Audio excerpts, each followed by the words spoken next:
By the 1762, Boston stood among the most influential cities in British North America, a dense maritime town shaped by commerce, authority, and gathering unrest.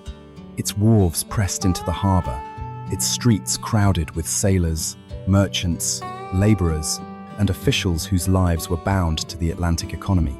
Within a single generation, this port would be driven through revolution, scarred by occupation and war, and reassembled as part of a new nation. Using modern AI reconstruction, historic paintings, maps, and engravings can now be reanimated, allowing perspective to shift, camera angles to glide, and static images to become lived spaces.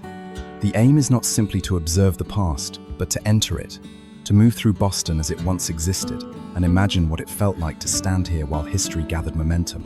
From its earliest settlement to the brink of revolution, this city was never static, and by the end, these same streets will be measured against their modern forms, revealing what centuries of change have erased, reshaped, or quietly preserved.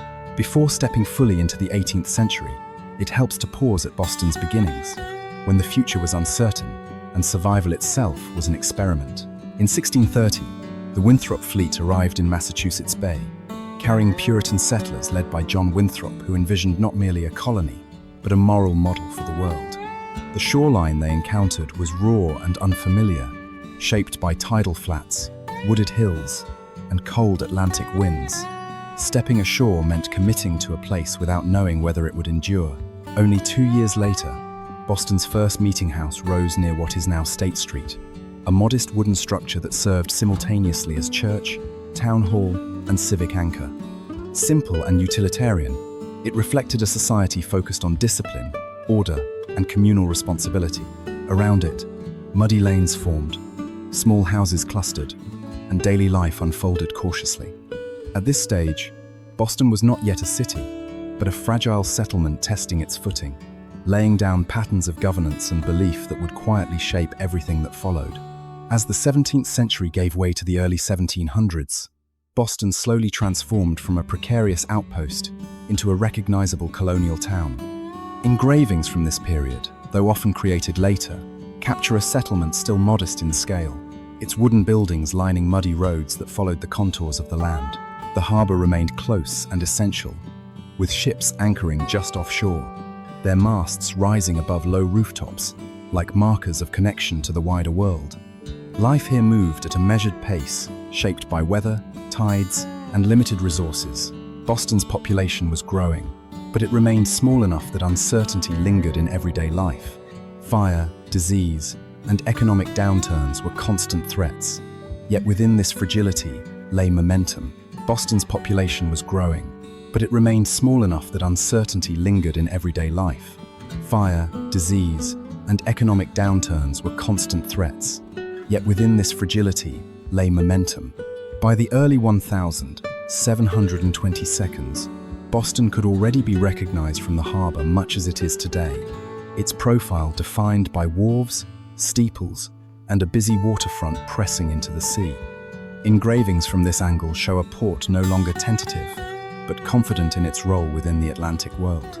The harbor was crowded with merchant vessels carrying timber, fish, rum, sugar, and manufactured goods, binding Boston into imperial trade networks that stretched from the Caribbean to London.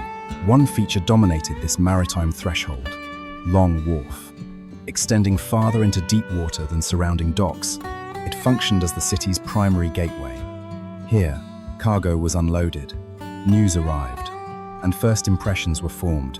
Church towers rose behind it, anchoring neighborhoods and signaling stability to those approaching by sea. This was a city on the verge of expansion, its economy accelerating, its population climbing toward 20,000. Boston was no longer merely surviving. It was consolidating power, space, and influence, poised between colonial dependency and something far more volatile. Guiding ships toward this increasingly busy harbor was Boston Light, completed in 1716 on Little Brewster Island, the first lighthouse built in what would become the United States. For sailors crossing the Atlantic, its glow often marked the end of weeks or months at sea, a visual promise of land, trade, and survival. The structure symbolized more than navigation. It reflected Boston's growing reliance on maritime commerce and its integration into imperial systems of exchange. Nearby stood Castle William on Castle Island, a fortified presence guarding the narrow approaches to the town. Its guns reminded all who entered that Boston was watched, defended, and firmly tied to British military authority. Together, lighthouse and fortress framed the harbour as both opportunity and control. The sea brought wealth and people, but it also required protection. When British forces later destroyed the original lighthouse during their 1776 withdrawal, the act revealed how strategic these structures had become. Rebuilt soon after, Boston Light endured, a rare continuity in a harbour shaped by conflict. Leaving the harbour, the story moves inland across the Charles River to Cambridge, where Boston's intellectual future was quietly taking shape. Here stood Harvard College, still small and unassuming in the early 18th century, yet already influential within the Massachusetts Bay Colony. Its original yard was defined by only a few buildings, each serving a practical purpose in training clergy and civic leaders. Harvard Hall housed instruction and daily learning, while student residences reflected a disciplined, communal life. Massachusetts Hall, completed in 1720, remains today, its brick walls a rare physical link to this era. At the time, the college likely felt ordinary to those who passed through it, a modest institution serving local needs. Yet ideas exchanged here would ripple outward, shaping political thought and leadership. Education, religion, and governance were tightly bound in colonial New England, and places like Harvard helped cultivate a generation increasingly willing to question authority, even as they were trained to uphold order. Back in Boston itself, civic authority was concentrated around the Old State House, one of the most important public buildings of the mid-18th century. From its chambers, colonial officials debated laws, enforced royal policy, and announced new taxes to crowds gathered below. The building stood at the intersection of commerce and power, surrounded by shops, taverns, and the steady flow of people moving through the town. Nearby stretched Boston Common, an open shared space that revealed the city's social balance. By the late 1762, it functioned as pasture, parade ground, and public gathering place all at once. British soldiers drilled here in plain view, their presence an everyday reminder of imperial control. Overlooking the common stood the Province House, residence of the royal governors, its elevated position symbolizing authority imposed from afar. Ordinary life continued alongside this tension. People crossed the grass, children played, animals grazed, while political strain quietly intensified, embedded within the routines of daily existence. As tensions sharpened, resistance in Boston moved from private frustration to public action. In December 1773, colonists boarded ships in the harbor and dumped chests of tea into the cold water, rejecting taxation imposed without representation. Some disguised themselves as Mohawk Indians, masking their identities while framing the act as distinctly American rather than British. It was not yet spectacle, but defiance carried out under cover of night. Nearby, places like the Green Dragon Tavern served as informal nerve centers of dissent. Merchants, craftsmen, dock workers, and organizers gathered here to exchange news, debate policy, and coordinate responses to imperial pressure. Politics unfolded through conversation long before it reached declarations. At Faneuil Hall, often called the Cradle of Liberty, these ideas spilled into public view. Packed meetings debated taxes, rights, and authority, turning frustration into collective resolve.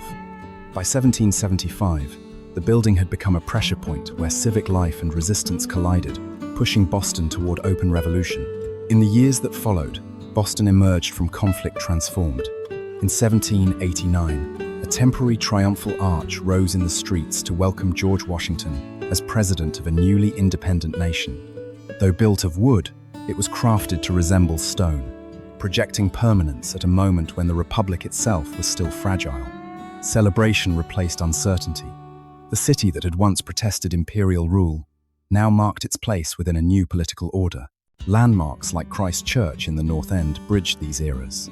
Completed in 1723, it had long been an ordinary Anglican parish, woven into neighborhood life. Yet from its tower came a signal that warned of British troop movements, quietly linking it to the Revolution's opening moments. As time passed, Boston rebuilt, without erasing its past. Streets narrowed by centuries, surviving buildings, and enduring public spaces reveal a city layered with memory. What began as a colonial experiment had become something lasting, shaped by struggle and continuity.